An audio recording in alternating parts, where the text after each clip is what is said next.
بسم الله الرحمن الرحيم الحمد لله رب العالمين وأصلي وأسلم على نبينا محمد وعلى آله وأصحابه أجمعين. So inshallah ta'ala, we're here today, Dawah Dynamics. We're going to try our best, bi'idhnillah ta'ala, to try to call to the heart, ya ikhwan, and call to the soul. And I really believe that this particular scholar, this alim Rabbani, he is a scholar that many people, they sleep on his works. Wallahi, they sleep on his works. And the scholar that we're going to deal with today, bi'idhnillah ta'ala, is the famous scholar known as al-Jawzi. Now, many people, and I used to be one of them, used to get confused with Ibn Qayyim al-Jawziyah and Imam Ibn Jawzi. They're two different people. Actually, Ibn Jawzi came long before Ibn Taymiyyah and Ibn Qayyim, 200-300 years before. And the works of Ibn Jawzi had a tremendous impact and effect on Sheikh al-Islam Ahmed Abu Abbas Ahmed al-Harrani, better known as Sheikh al-Islam Ibn Taymiyyah. So, inshallah ta'ala, we want to talk a little bit about this author because it's important that we know where we're getting our information from, as well as who we're learning from, ya ikhwan. So the author, his name was Abu Faraj Jamal ad-Din Abdul Rahman ibn Ali ibn Muhammad ibn Ali ibn Ubaid Allah ibn Jawzi al-Qurayshi al-Tamimi al-Bakri al-Baghdadi al-Hanbali. So you see here, this is all the nasab, all of the lineages of his father's father, the different cities that they were in. And he was an imam of the Hanbali fiqh and foremost orator of the kings and commoners of his time, whose gatherings reportedly reached 100,000.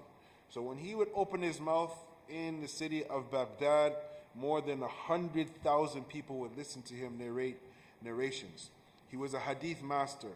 He was a mufassir. He was a faqih. He was also a physician. He was a doctor. He was a historian. And he had supreme etiquette and supreme exquisite manners.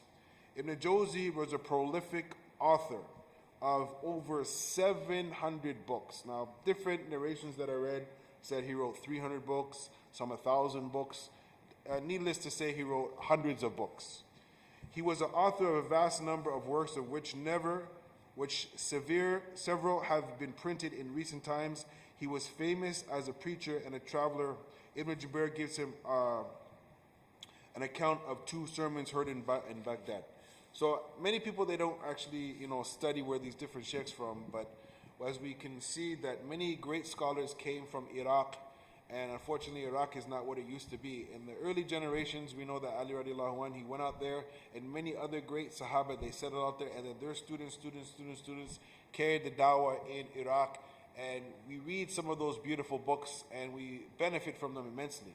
Now, I'm of the opinion, and this is just me thinking outside the box, that as one of the scholars said, he wrote more than 1,000 books, and some say only 300 or 700 are here. I believe that when the Tatars and the Mongolians came across, and at that time they unfortunately they ransacked the place. They threw the Muslims in the river, and the whole river became red, and then they threw the books of the Muslims, and then it became blue. So I believe that many of the books of the Sheikh probably perished in that time. So he was born in 509 or 510 in the city of Baghdad, and he grew up studying under the leading scholars of his time. He was noted for his scholarship in the fields of history, linguistics, tafsir, and fiqh. In fact, he became the leading scholar of the Hanbali madhab of the time, and he played an important role in reviving and spreading it, especially after he became a favorite of the Abbasid Khalifa al-Mustadi. Ibn Jawzi was severely tried towards the end of his life when his criticism of one of the other sheikhs, his senior for 40 years, led to accusations made against him at a sultan, and he ended up being put in the city of Wasit in jail, where he was in prison for 500 years. So a side point here, many of the great scholars of Islam, when they spoke, sometimes they spoke about things that were not easy to speak about, and then later on there are ramifications where they ended up being put in jail for their opinions that they had. So no doubt, ya ikhwan, ya akhawat, you would be a person who is wise if you were to go on to purchase this particular book, which you're going to read from today, inshallah ta'ala. This book is called Kitab al-Lata'if fil Wa'adh. And this book is Seeds of Admonishment and Reform. So inshallah ta'ala, we're going to read, inshallah ta'ala, I have 3 sections here that I thought would be of immense benefit. And inshallah, while we're reading it, the Sheikh, he wrote this book in a poetry prose form. And even though they tried to do their best, and the brothers who translated it, they're from England, so their English is better than us. They use words, I had to actually look them up in the English language because I've never heard them before. So when they tried to put this book together and they translated the poetry, you can still see how rich the mindset, the thought of the Sheikh is while he's writing this. And well, subhanAllah, brothers and sisters, there's so many beautiful amthila, so many beautiful examples and parables that if we were to sit and to digest and see what the Sheikh is trying to explain to us, we would get immense benefit. So let's get into this, inshallah ta'ala. We're dealing with seeds of admonishment and reform. And we all need to be admonished because we all have bad behavior to some degree. And we all need to reform the nafs because this is something that we need to do before we meet Allah. So we're going to go with chapter 27. The worldly life is unsuitable for settlement. The worldly life is unsuitable for settlement. So the Sheikh, he goes on to say, my brothers, this life is a farewell assembly, so be patient over its pleasures. For one day it will cease to exist, and beware of the evil, for even it succeeded in casting a spell upon the magicians of Babylon. Now there's a lot of history there with Nimrud and all those people who lived in the Mesopotamia area there at the Tower of Babylon and all that kind of stuff that the story talks about. And there's some people that follow the Christian religion they believe in. So anyways, the Sheikh, he mentioned this here, how there was magicians there in Babylon and they cast a spell upon the people. The Sheikh, he goes on to say, indeed, the things that people are averse to doing in this life are actually to be found in the branches of the beloved. The things you dislike are often the ones that draw you near to your beloved. Everyone who felt secure from its evil ended up in a state of fear regarding its outcome. So, ya ikhwan, the outcome of this dunya, we know what it is.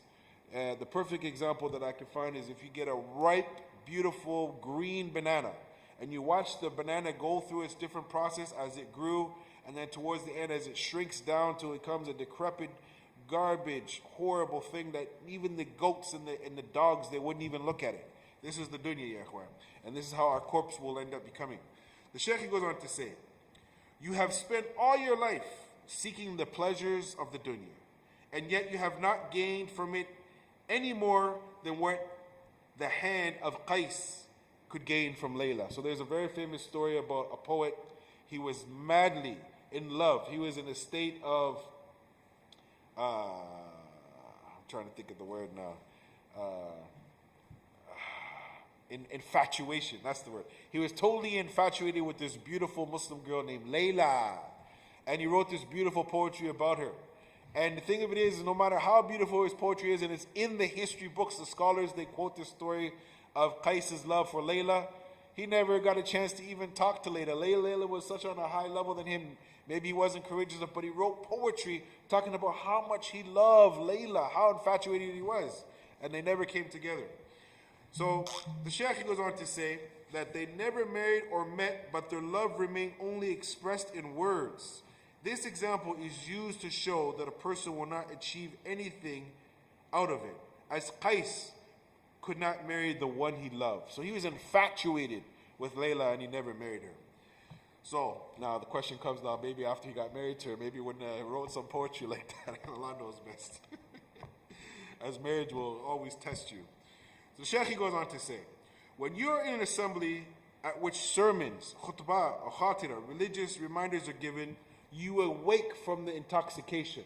So when you hear a good word from the book and the sunnah and someone reminds you the slumber of the dunya that's hitting us every day, get some money, get on the stock exchange, sell this, buy this, get that, this is a good investment, buy gold, buy silver, do this, do that.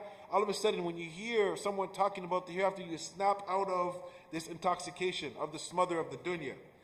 The Sheikh goes on to say, you awake from the intoxication of this worldly life briefly, but it is not long before you start to crave again for the heart, for the heat of the wine of the dunya. Maybe that was mistranslated, but they said, again for the heat of its wine, the succulent taste. Indeed, there is no joy in sighting the flashes of lightning. If you're walking through darkness, you rein yourself back in its awakening. So it's a dark night, and the lightning actually shows your way. But the time you leave the assembly, your nature becomes unleashed again, back to its previous state of worldly indulgence, consuming the dunya, hubba dunya, hubba dunya, hubba dunya. Your nature prevents you from changing yourself, because although you are present in body, your heart is completely absent. It's detached from you. Your body is physically there, but your heart is somewhere else, wishing for the dunya. Because although you are present in the body, your heart is completely absent, though you desire attaining the reward of the akhirah, of the hereafter. Your endeavors are only focused on obtaining the worldly life.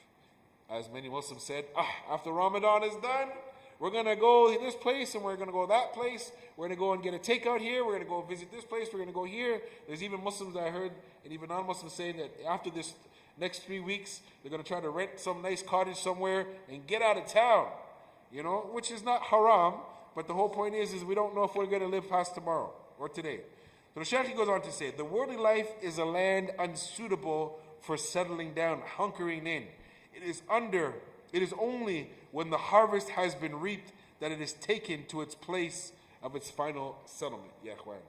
So we should not be people that hunker and ingrain and indulge and penetrate this worldly life, Ya Ikhwan. We have to know that we're going to another place. There's another destination that we're heading to. The Sheikh goes on to say, I wonder at a person standing at the foot of a bridge for so long that he forgets the name of the town across it, which he was meaning to get to. Woe to you, though the pleasures of this worldly life are sweet and they're tempting.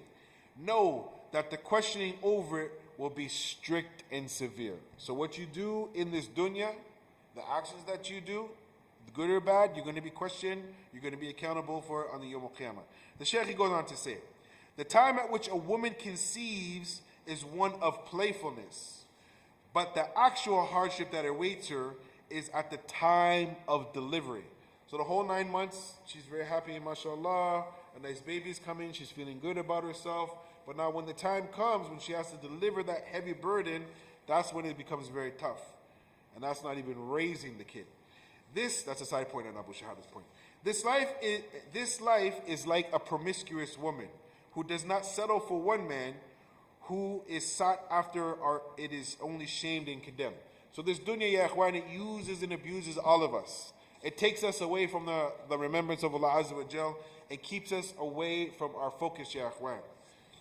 The Shaykh goes on to say, the worldly life is a bridge leading over an ocean of doom. This worldly life is a bridge leading over an ocean of doom.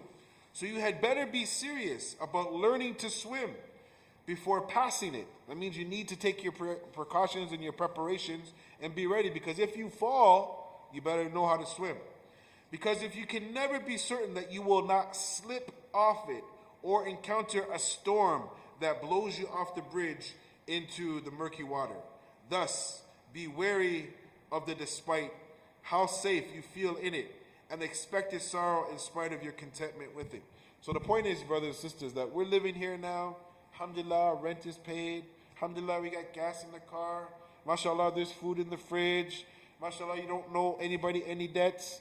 Everything seems to be going good. Everything seems to be nice. But at a blink of an eye, your whole world can turn upside down, ya ikhwan. You could be inflicted with the fitnas of the dunya. La samahallah. May Allah protect us all from those things that can flip us around. So the Shaykh goes on to say, and he brings the example, this life is a house of trials and calamities. Similar to the palace in Egypt and Masjid, where Yusuf alayhi salatu taslim, or better known in English as Joseph, he fled to the door with his forbearance, running from the seduction of the wife of his master, where Zuleika rushed to the door chasing Yusuf, inflamed by her desire. The garments of deeds shall be presented for intercession.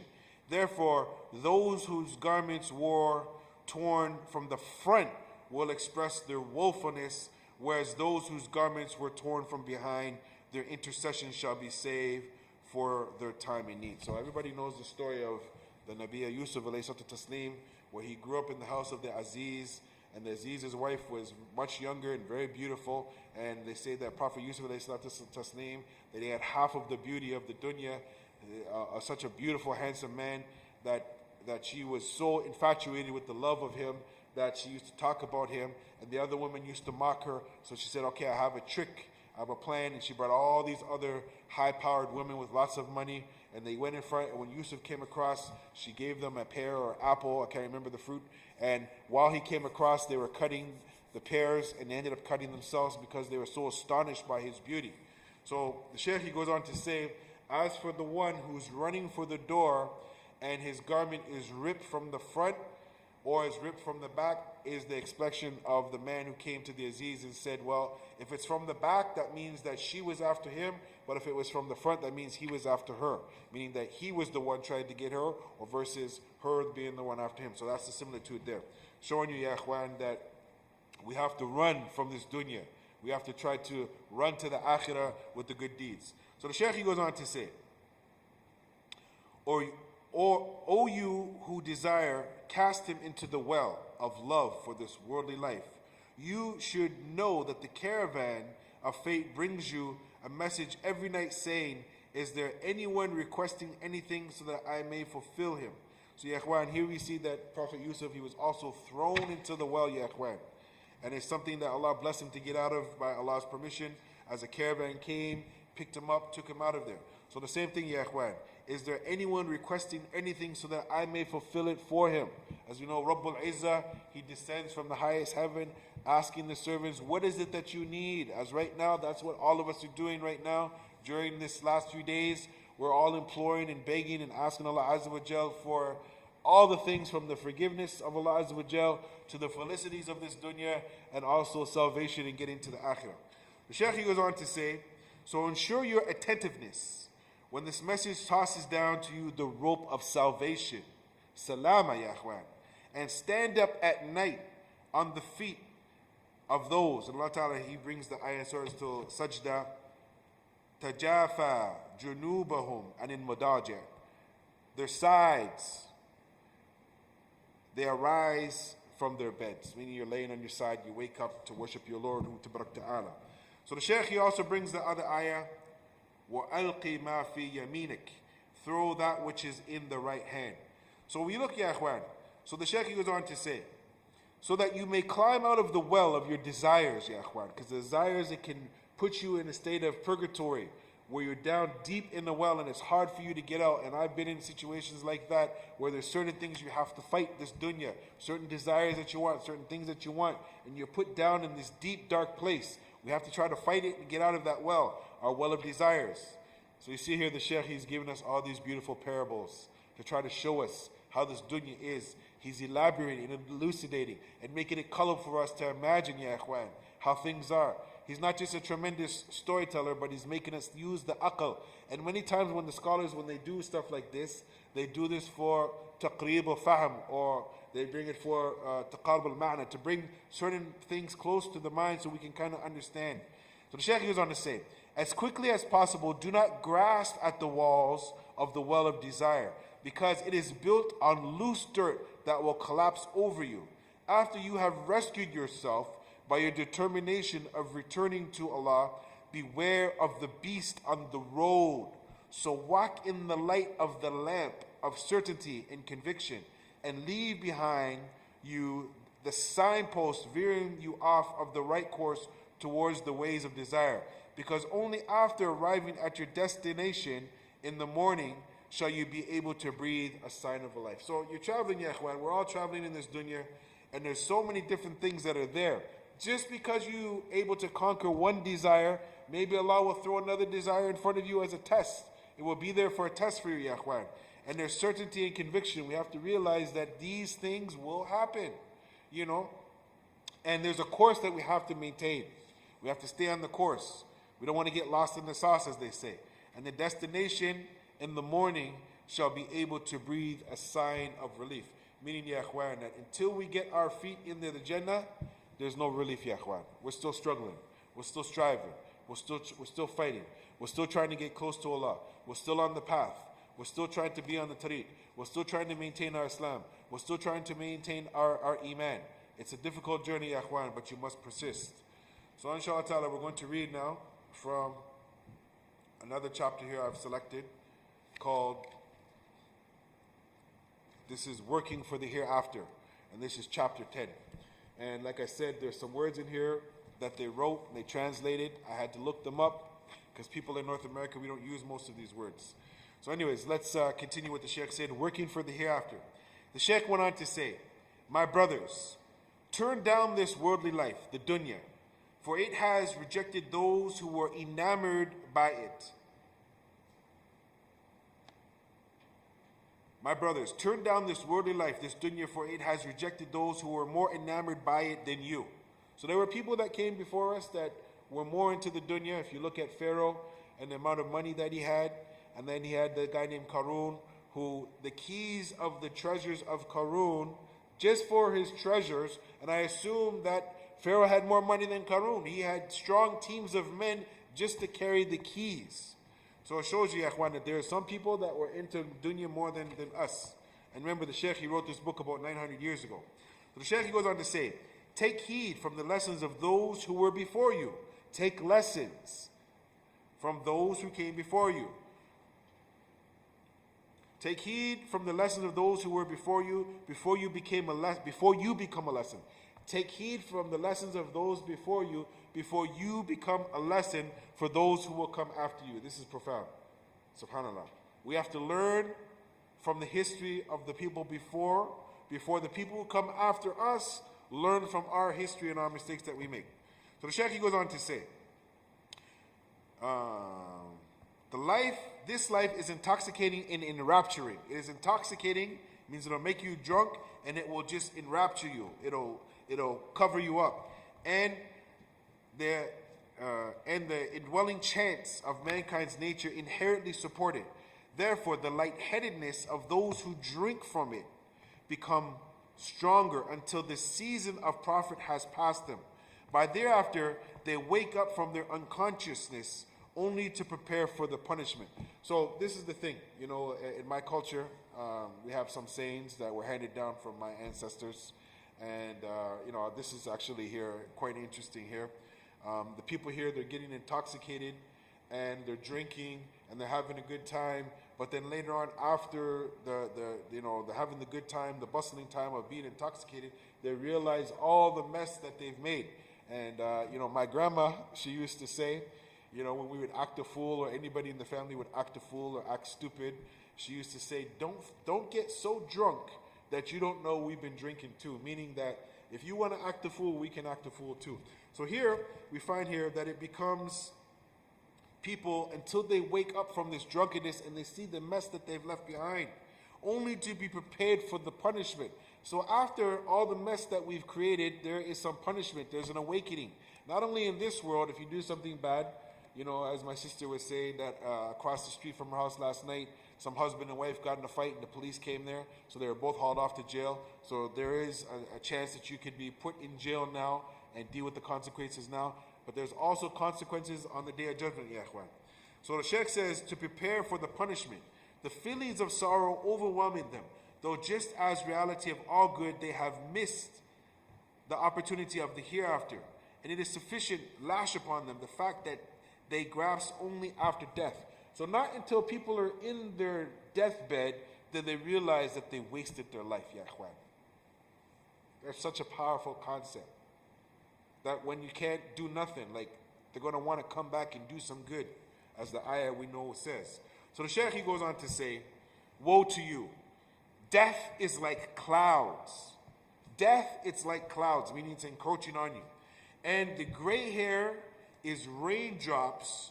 Wherever it reaches the age of 70 would complain of the pain, even without reason. So the sensible person is he who wakes up in fear because he realizes the nearness of death. O you, the Sheikh says, this life is already behind you, and ahead of you is the akhirah. And to seek what is behind is a retreat and a defeat. It is a retreat and a defeat. to want to, I wish I was 20, I wish I was 25, I wish I was 30, or things were good when I was 40, or things were good when I was 45. It's a retreat and a defeat. Whereas victory, the Sheikh says, it lies in advancing forward with strong will. The Sheikh, he goes on to say, the flood of death has arrived, so embark for safety onto the ships of righteousness, and do not accompany Canaan, which was one of the son of Prophet Noah, who drowned in the flood as he hoped to survive. If he could just get to the top of the mountains. This was one of the sons of Prophet Adam alayhi salatu taslim. Canaan, he had hope. And his father said, come on the mountain. There's safety on the mountain. As we know, there's safety in the sunnah, ya ikhwan, and safety of the way of the anbiya. He didn't want that. So the Shaykh goes on to say that the flood of death has arrived, so embark for safety on the ships of righteousness, and do not accompany Canaan, or the hope of Canaan. Woe to you! Pay heed and start benefiting yourself from your lifespan. Means that you're still here, do something with it. For how long is this earthly creature to live in confusion? So, ya ikhwan, there's safety and there's security. And this is another parable for us. The Sheikh has shown us here that Canaan was drowning. So he wanted to get up onto a mountain. And at that time, his father, who's advising him, saying, no, get on the boat because this rain is going to topple the mountain. Jump on the boat of safety, which is Islam, Iman, and Ihsan, ya ikhwan. But many of us, they think that there's going to be some hope, so they cling on to the mountain, ya ikhwan, and then they end up drowning.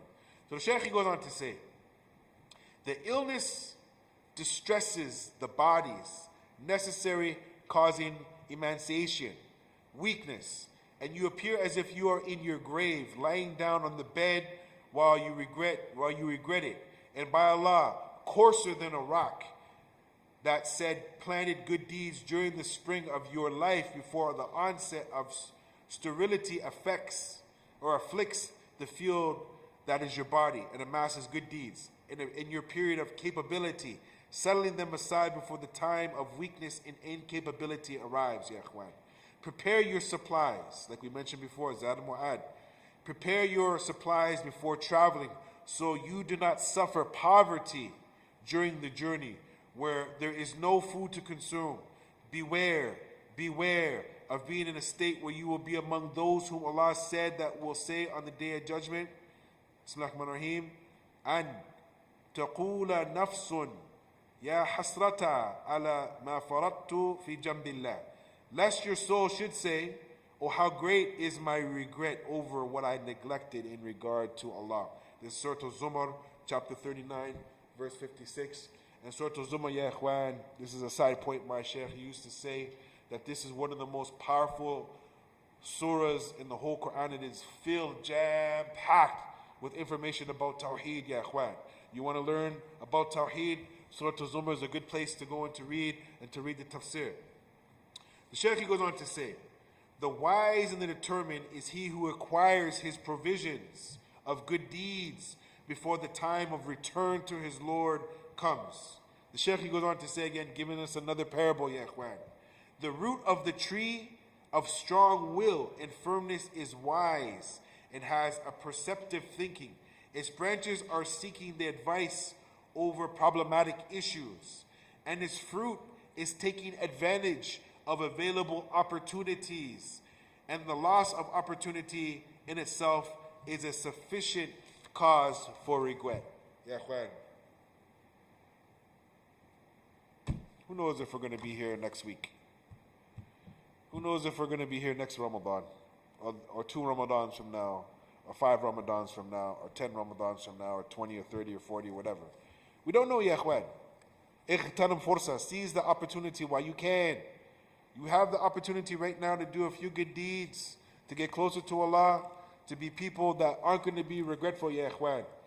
Besides, ya ikhwan, making the salah and fasting, there's a lot of charitable work that's out there. Pick 1, pick 2, pick 3, throw something in, support them. Support this masjid. Support the people that are suffering. Do what you can, ya ikhwan. But don't forget, ya ikhwan, that you have a debt with Allah and you have to get rid of your sins, ya ikhwan. That Allah should be worshipped with ikhlas, and if we leave ikhlas, ya ikhwan, we're in big problems. So standing at night for some people it becomes a chore. And for others, it becomes something that they're elated to do. To stand in front of Rabbul Izzah and to worship Him all night long. This is not a momentous task, ya ikhwan. This is servitude. This is servitude. You're standing in front of the King of Kings, the owner who owns everything. So for many people, oh, I'm exhausted. Oh, okay, mashallah, our body maybe is not tuned up for that. But ya ikhwan, you must remember that we're standing in front of the one that within a blinking of an eye, ya ikhwan, all the things that we wish and we hope for and we make dua for, they could come to pass. Wa kun fayakun, as Allah says. The Sheikh, he goes on to say, I wonder at the one who wastes his lifetime in lazy indifference. It means he just sits on the side, not trying to do nothing. Until the day the collector of souls, again, angel of death, arrives, and once he says, Inni tubtul an.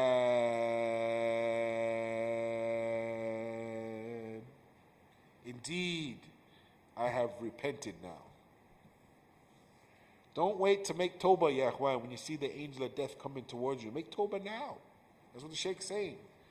The Sheikh goes on to say, another ayah, he brings, وَأَنَّ لَهُمُ تَنَوُّشُ مِنَ الْمَكَانِ بَعِيدٍ. But how for them will be the taking of faith from a place far away, ya ikhwan. But how for them will be the taking of faith from a place far away, ya ikhwan. We may have a little bit of Iman, ya ikhwan, right now, and we have to protect it with everything we got. I was listening to one of my teachers, and he was saying that it all comes down to this breakdown. I never heard him break it down like this, and it was only about a word or two he said, a sentence. He was saying that almost all the desires that we go through, it comes through two things. It comes through what we see, the vision, and it comes through the hearing, ya ikhwan. These two things. So for instance, music, movies, TV, news, fake news, all kinds of stuff, we make decisions based on what we're hearing. Also what we see, the desirous things of the dunya. So if we're able to guard that or protect that, or able to salvage that or minimize that, then we're going to find, ya ikhwan, that most of our problems, most of our sins, most of our wants, most of our desires will be cut off. And this is something where we have to try to train ourselves. I'm including myself. We have to train ourselves not to look at that beautiful chocolate cake that's inside of the supermarket that you want to devour. MashaAllah, tabarakallah. Many of us, when we see that, we succumb to it, we eat it, and then it becomes on our stomach, and this has become gluttony, ya ikhwan. May Allah help us all. May Allah save us all from that. And other things worse than that, ya ikhwan. The next chapter, inshallah ta'ala, and this is the last chapter we're going to go through because we don't have that much time left, and I hope that we can finish it, is the unmindfulness of the hereafter. The unmindfulness of the hereafter. This is chapter 13. The Sheikh goes on to say, O you, the love of this worldly life is more lethal than poison, and the evils of this world are more numerous in number than ants. I'll read that again. O you, the love of this dunya, this life is more lethal than poison, and the evils of the world are more numerous in the number of ants. Imagine how many ants are just here in the city of Mississauga. Just imagine how many ants are in Mississauga, in the land from just before you touch Oakville, or you have the lake, up to Brampton, up to Toronto. Just think of all the ants that are underground. That's nothing compared to what's in this continent. That's nothing which is connected down to South America. That's nothing compared to the rest of the world, ya ikhwan. It's insignificant. The Sheikh is saying that the evils of this world are more numerous in number than ants. So the Sheikh goes on to say, but despite that, the eye of your assiduousness, which means your effort, I looked up that word, in obtaining is sharper than the eyes of the hoopy. The hoopy is, from what I remember, is the bird that was talking to the Prophet Dawood or Sulaiman, I don't remember now, I think Dawood, alayhi salatu taslim.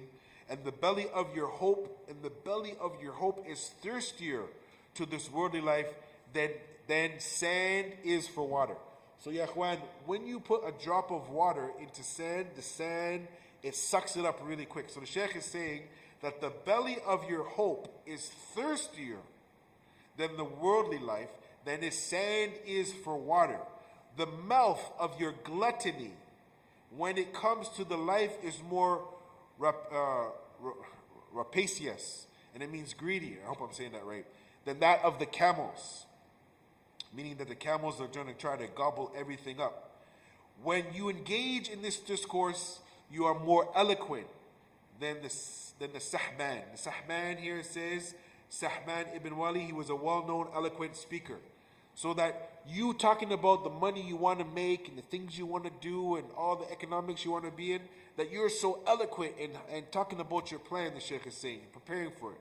Okay? It's not a haram thing, it's just that we shouldn't be so focused on that. You're more eloquent than Sahban.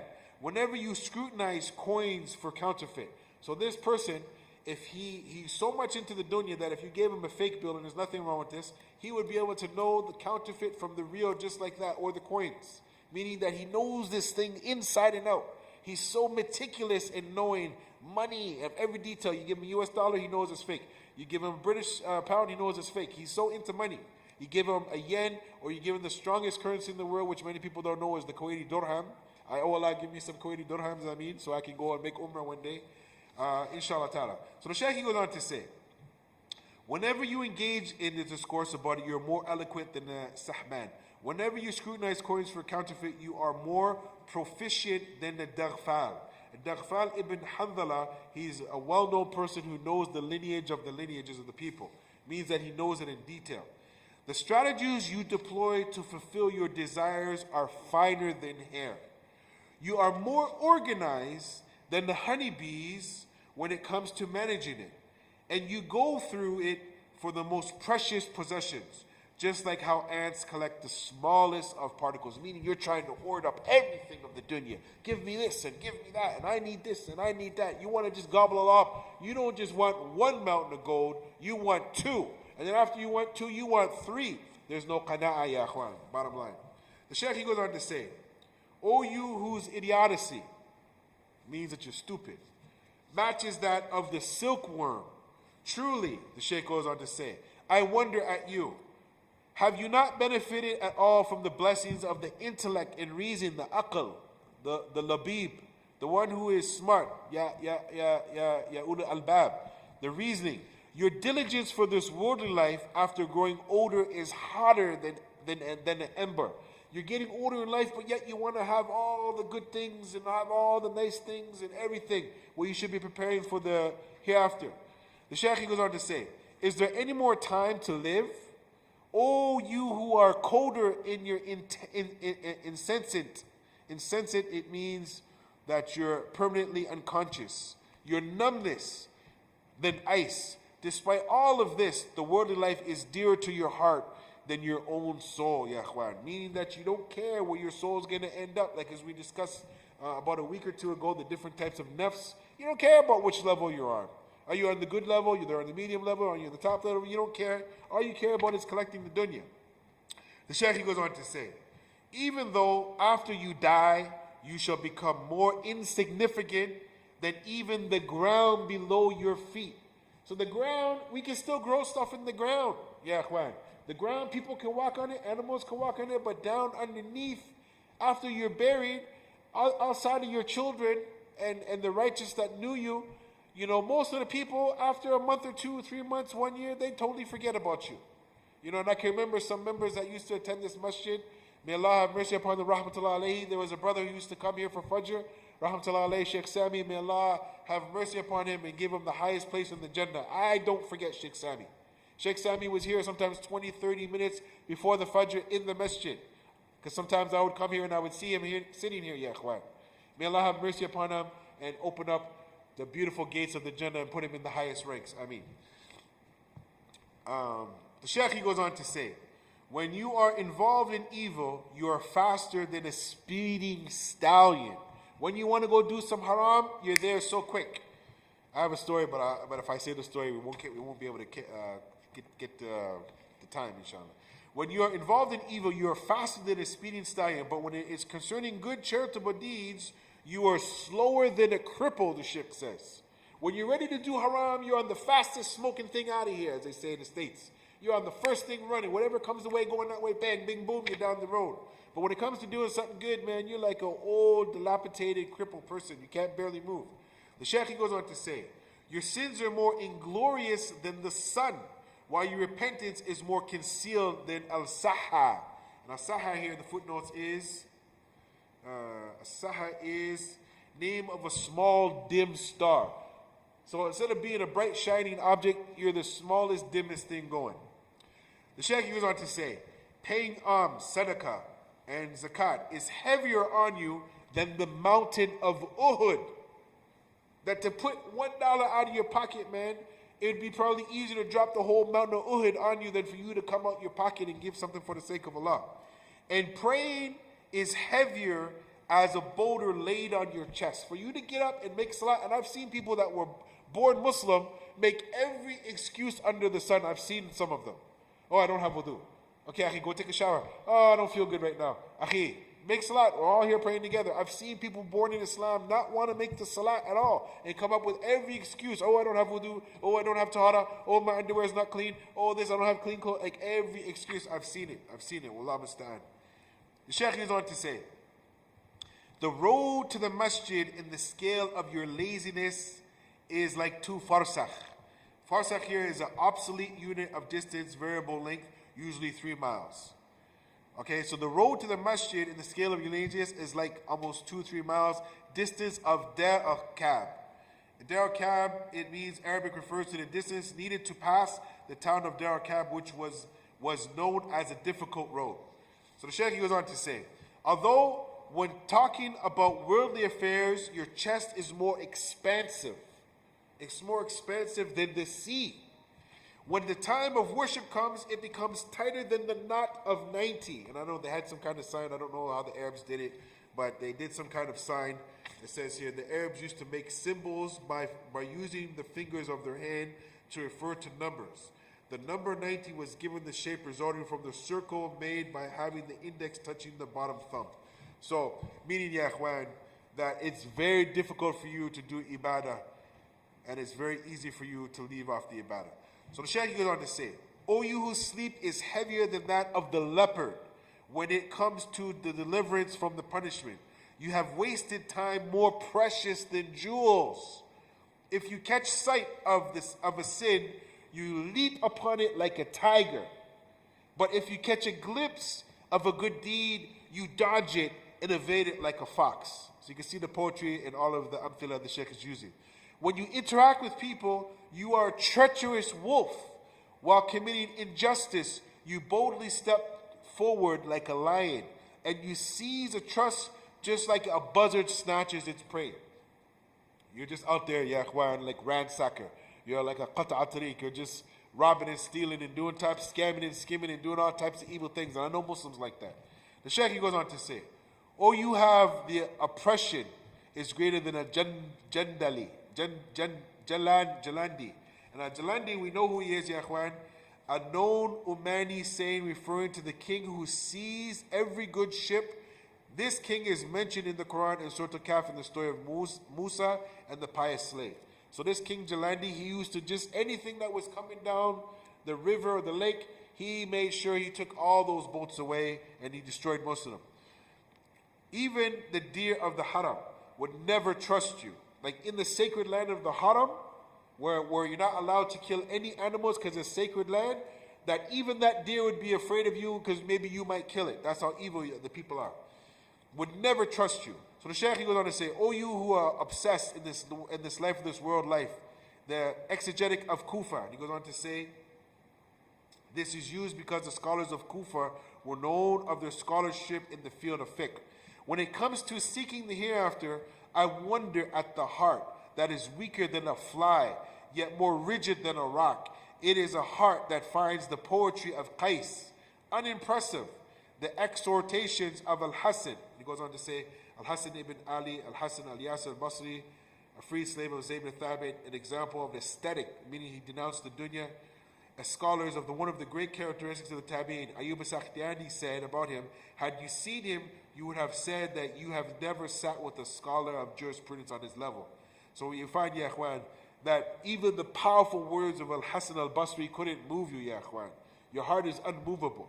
The Sheikh goes on to say, this is the last page here, the unmoving poems of coquetry, meaning the flirtatious poems of Jarir. Jarir, he was a famous poet, is unprovoking. It means it couldn't even move your heart, someone of the highest eloquent standard. And now we have it like in the hip-hop language. There's now what they call the battle rap. It is now morphed into something now that some of the best words in the English language and the complexities of how they rap. In English, we kind of understand it now, but in Arabic, it was on another higher level. So all these great poets, they lived in the past, ya ikhwan, and the Sheikh is saying that all these eloquent people with the most beautiful words, they couldn't even move your heart. So the Sheikh goes on to say, were it that a person with such a heart would at least have a dream of his hope to live long, to be interpreted by Ibn Sirin. So Ibn Sirin was one of those people that could interpret the dreams. To wake him up and to live in reality, for indeed the lock of such a heart, the Sheikh is saying, the lock of such a heart, the Sheikh is saying, the lock of such a heart, he's talking about in his time, is the lock of a heart of the Roman manufacturer, and thus it is too difficult to break. So at that time, the superpower at that time was Rome around these times. They had a powerful kingdom with all these beautiful artisans and construction, and even up until today, you can see some of their buildings that last. A lock of that magnitude, you couldn't break into it, ya ikhwan. So imagine the best lock that we have now today, maybe built in America or Switzerland or England or Germany or something like that by some of the best engineers. So at our time, nothing can penetrate your heart because it won't be moved because it's so hard. So the Shaykh goes on to say, to wake him up to life, the reality, for indeed the lock of such a heart is of a Roman manufacture and thus too difficult to break, ya ikhwan. So we look at the situation, brothers and sisters. The Quran is being recited daily right now. And it's become something where the Muslims have become attached to the Book of Allah, which is a good thing, ya ikhwan. But it becomes a sad thing when the Quran goes back on the shelf and it collects dust again to next year. We have to be people that read a little bit of the Quran and hope that some of it will penetrate our heart, ya ikhwan. The Quran was not meant, ya ikhwan, to sit on the shelf and collect dust. It was been sent to change the whole world and to change mankind and to give us guidance, ya ikhwan, wrong from right. So this particular time, because I've had to prepare, I think so far by the end of Ramadan, if Allah gives me the chance, I'll be prepared 23 lectures and a couple of interviews. So every day, because I'm preparing, I still try to read a little bit of tafsir, and in the nighttime I get my Quran in, where I'm reading the Quran while I'm reciting it, ya ikhwan, to try to get a couple more surahs, to revise the surahs that I forgot, ya ikhwan. So if you only read, ya ikhwan, Fatiha with the tafsir, there's books written explaining Surah Al-Fatiha with his tafsir, you will be astonished how much the scholars, the Mufassirin, bring out just from Surah Al-Fatiha. It will blow your mind. Many of the Muslims, when you ask them, what is the meaning of Iyaka na'budu wa Iyaka nasta'in, ya ikhwan, they can't explain it. And that's why we have scholars like Ibn Qayyim explaining it, ya ikhwan, in 3 volumes, that there's levels to this information. So this is the seeds of admonishment and reform by Ibn al-Jawzi, rahmatullah alayhi, who died 597. I only read 3 chapters, one talking about the dunya and 2 talking about the hereafter, ya ikhwan. It is jam-packed and his books are beautiful. They call to the soul, they call to the mind, they call, ya ikhwan, to our psyche, that we have to try to reform ourselves as best as we can while we have time. It's going to be too late, ya ikhwan, when Abu Shahadah is in the ground. I won't be able to do anything. The only thing hopefully I'll be able to benefit is some knowledge maybe I left behind, maybe a sadaqah jariyah, maybe hopefully I put something in to help build this masjid, or if I have righteous children and they do some dua for me when I die. Same thing can happen for you, brothers and sisters. What are you leaving? What are we leaving, ya ikhwan? What are we leaving? What is our inheritance for the people and for our children? Is it a bad name? When people mention Fulan with Fulana or Alana, oh, they were a horrible person. We're glad we're rid of that guy. Or they're going to make dua and say, oh Allah, that was such a righteous sister or a righteous man. May Allah have mercy upon them, rahmatullah alayhim ajma'in. You know, like I said, a few people that I know, some of my sheikhs, they passed away.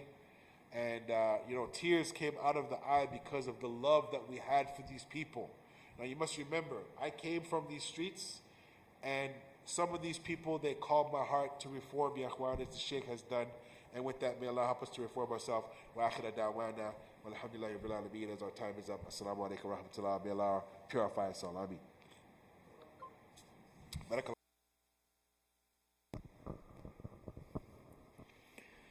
Allahu Akbar, Allahu Akbar, Allahu Akbar, Allahu Akbar. Ashhadu an la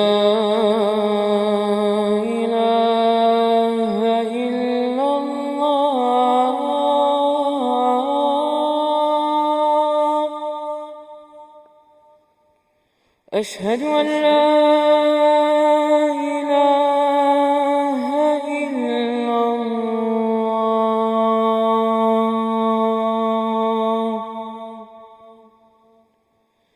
أشهد أن محمدًا رسول الله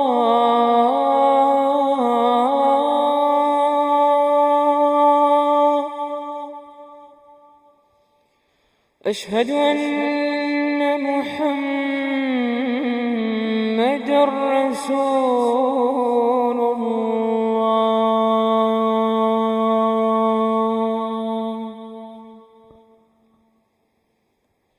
حي على الصلاة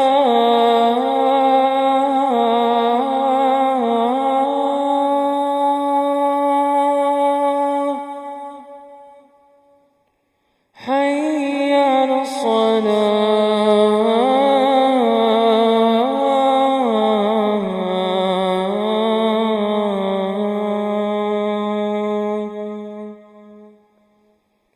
حي على الفلاح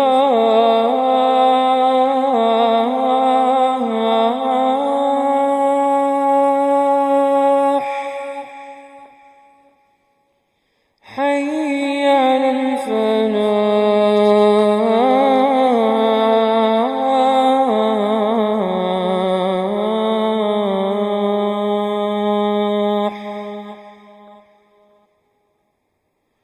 الله أكبر